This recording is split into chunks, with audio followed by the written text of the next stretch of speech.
Hello, my name is Barrett Watson, and this is my Capstone project for the MIT X-Pro Cybersecurity program, and I will be covering the famous Equifax data breach from 2017. Before we get into exactly what took place in 2017 at Equifax, let's talk for just a moment about who is Equifax.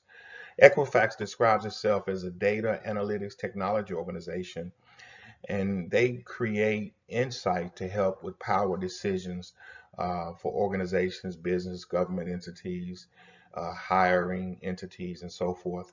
They're headquartered in Atlanta, Georgia, and they have over 14,000 employees in 24 different countries. And their brand is not new. It was actually founded in 1899, so they've been around for a while. Um, Now, they're mostly known to the public as a credit reporting agency, but they had $5 billion in revenue in 2022, and they are positioned globally as a cloud service provider, as a risk advisor, as a marketing powerhouse, and a human resource specialist. But in 2017, they were ground zero for one of the largest data breaches in our history. Let's look at some of the facts about this data breach. First and foremost, it began in 2017, May 13 to be exact, and it was at that time that bad actors actually were able to enter several databases containing personal identifiable information and steal that information. Now, it wasn't until July 29th to the 30th of that same year that the breach was detected.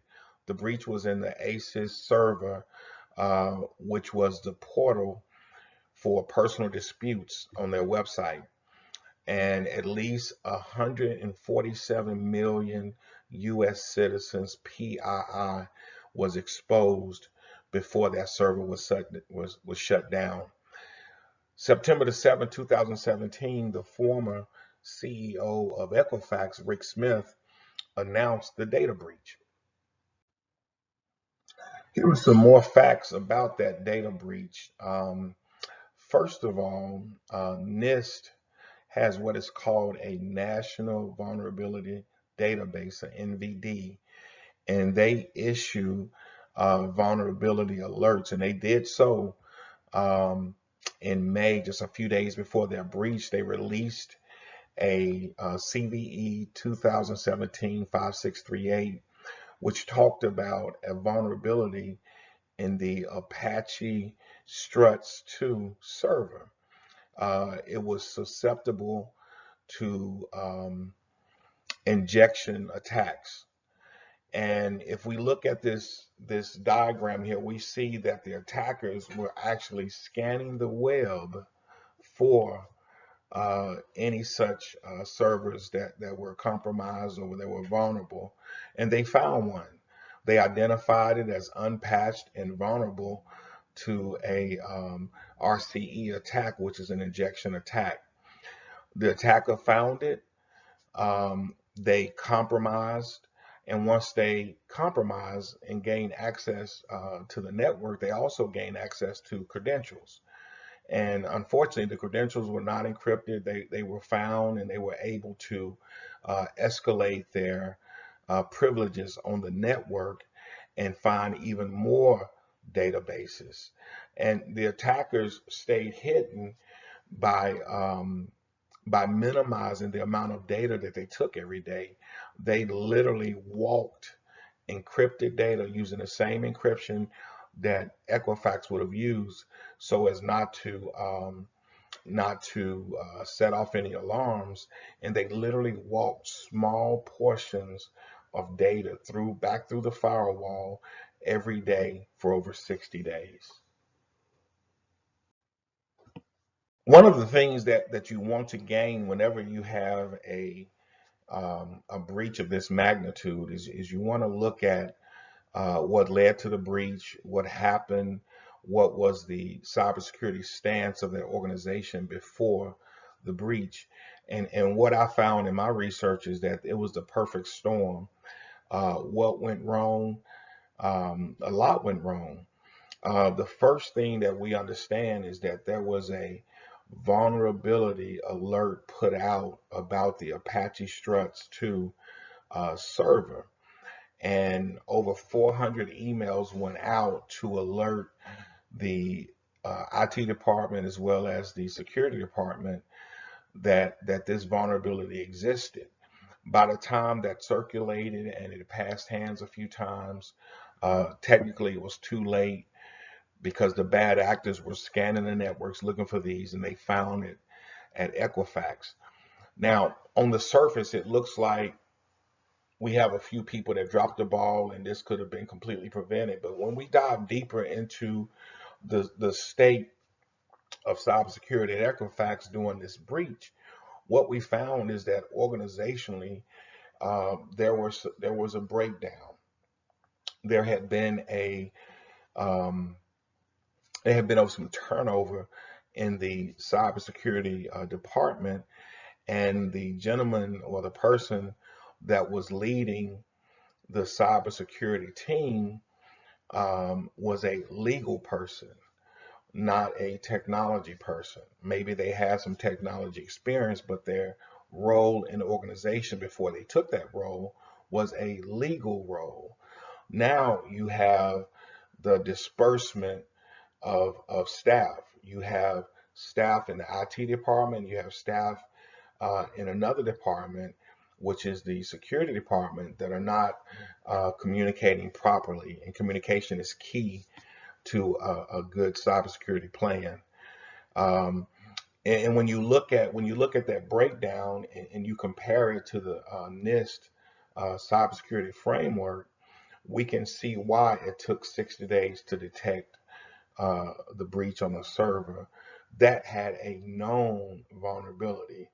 And in order to protect, which is the second step of the NIST framework, um, you have to have identified the asset and created a defensive posture that would include monitoring and patching known vulnerabilities.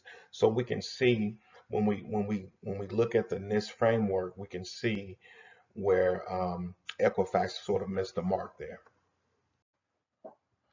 Now, what I want to do now is I want to take a brief dive into the NIST framework. To be sure, there are multiple cybersecurity frameworks. You can look it up. Small organizations have their own customized framework that they market. But a couple of the two, more popular frameworks is the ISO 27001 and then the NIST cybersecurity framework. The NIST cybersecurity framework, what it does, it brings you a baseline of security for your organization. Um, it is the minimum that you should do. It is not all encompassing, depending upon your business, depending upon your organization, your employees. You may have to actually add layers to this framework to be secure. Um, you've got five parts of this framework. You've got five legs. You have the identify piece, which consists of identifying the uh, asset that you want to protect.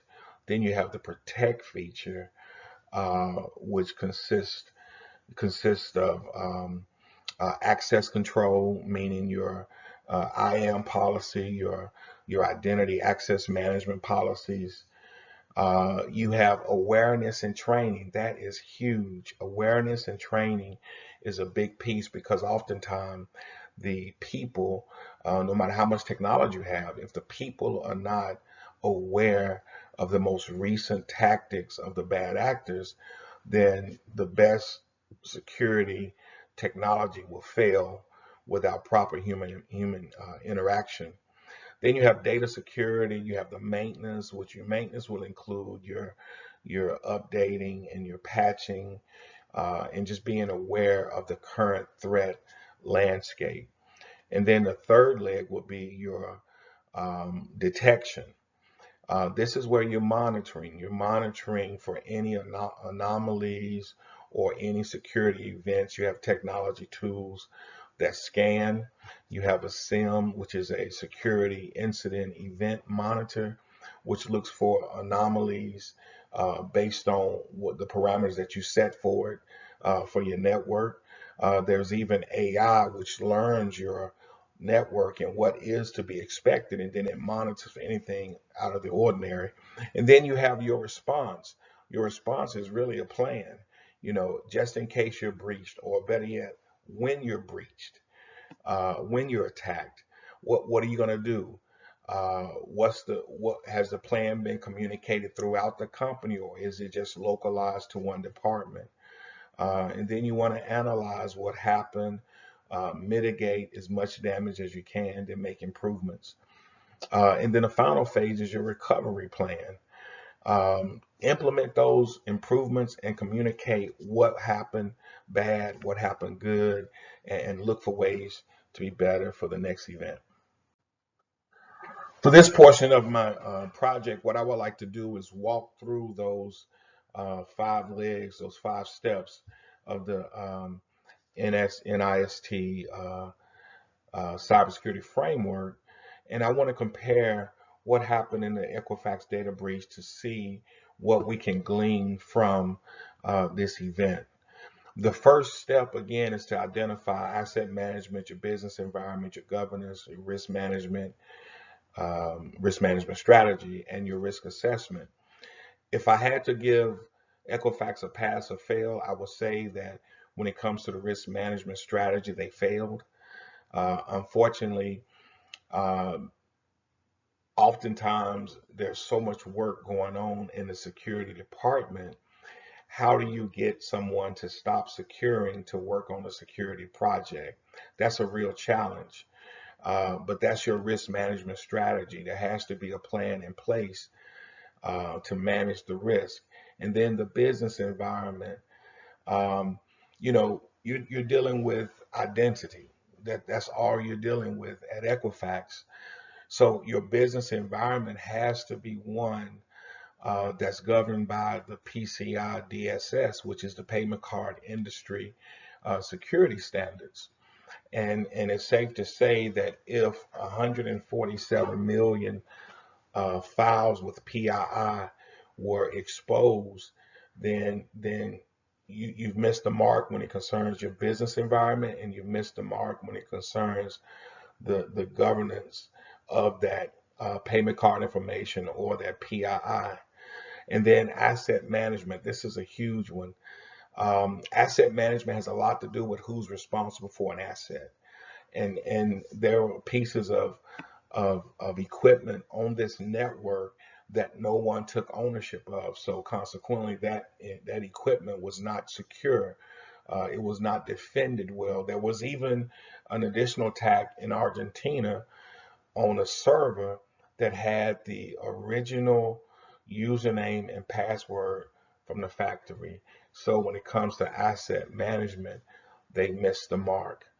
Um, Risk assessment, I would have to say that they passed because they understood the risk. There was just no activity that supported mitigating the risk. Step two is to protect. And when you consider um, the information that we now know, being that this attack is a few years old, we can go through and we can make an assessment of how well they performed against the framework here. And as I go through, I only find one item that we can successfully say that they passed on. They had the proper protective technology. There was no per se finances spared in having the protective technology. After all, they discovered the the traffic that was going to the servers in China. They discovered that their information was not found on a black web for sale. So kudos to the team that was monitoring um, monitoring the network traffic because the packet sniffer caught the data leaving. Um, but as we go through the rest, the access control, we know through research now that the IAM policy was not as strong as it could have been because credentials were available. Once they escalated their privileges, the bad actors, once they escalated their privileges on the network, when they found the credentials, they were able to take the credentials and then go even higher. Awareness and training, they were aware. Were they properly trained? I think that you may have had some human resources issues because of the fragmentation of the security team in of itself. Information protection process, that I think that's a miss as well. In maintenance, that's your vulnerability scans, that's your making sure that everything is updated, make sure everything is patched. The very breach happened because a vulnerability that was known to everyone was not patched. And that goes again back to ownership. Someone has to take ownership and of security and ownership of the assets that sit on the network. Step three of the framework is to detect, and this is done through continuous monitoring. Um, I think it's safe to say that if an event happened for 60 days, then we've missed the mark to to pick up anomalies or to pick up events or even to continuously monitor. I think this falls back to awareness and training. If there's a vulnerability, if there has been a CVE that has been released, and we know that we have that equipment on our network, I think that we have to monitor it better in order to mitigate any attacks that would hit. Steps 4 and 5 of the NIST framework is to respond and to recover. And I'm putting these two together because they can literally be worked together. The response and recovery planning can be one item. And we can judge on the delay in time from when they actually captured and contained the breach till the 60 days later when they made the announcement, or the 45 days later when they made the announcement about the breach. And we can be judgmental, and we can say that was too long, but considering the scope of the attack, and wanting to make sure that everything that was presented was accurate and contained as much facts as they could, that may be a reasonable amount of time. But as a consumer, we will always be critical of that. But I think improvements have been made with Equifax. I don't think that this particular type of attack would be successful if they tried it today. It took a while. It took um, almost 9 months to actually correct the uh, the CVE vulnerability with the Apache Struts um, server. However, improvements have been made, and we should communicate the analysis, not as from a place of being critical of the security team, but from the place of understanding the improvements that all organizations can make when it comes to cybersecurity. As I bring this to an end, I want to look at the priorities that we have learned because of the data breach in 2017 at Equifax. The first one is timeline management. Um, there's a timeline that started with the attack and that goes all the way down to the date that it was announced, and it is almost 6 months. And the attack itself lasted 60 days, 60 plus days. But we can always make improvements and prioritize our timeline management, and we do that by having a workable um, recovery and response plan. The second priority that we can take from this is that we need to monitor our network traffic. It's so important that as the packets move back and forth, if there's any anomalies, if there's any events, if there's anything that really stands out, we need to monitor. And this is a part of a security operations center to monitor using your antivirus to scan, uh, going through the reports from your SIM and so forth. And then vulnerability management. This is why we're here today. This is why we're talking about this breach. There was a vulnerability that was not managed properly. And again, I want to give Equifax their kudos, because there was only like a 48-hour window from the time the CVE was released to the time that they were attacked, and the actual update and patching for them could not have been accomplished in those 48 hours.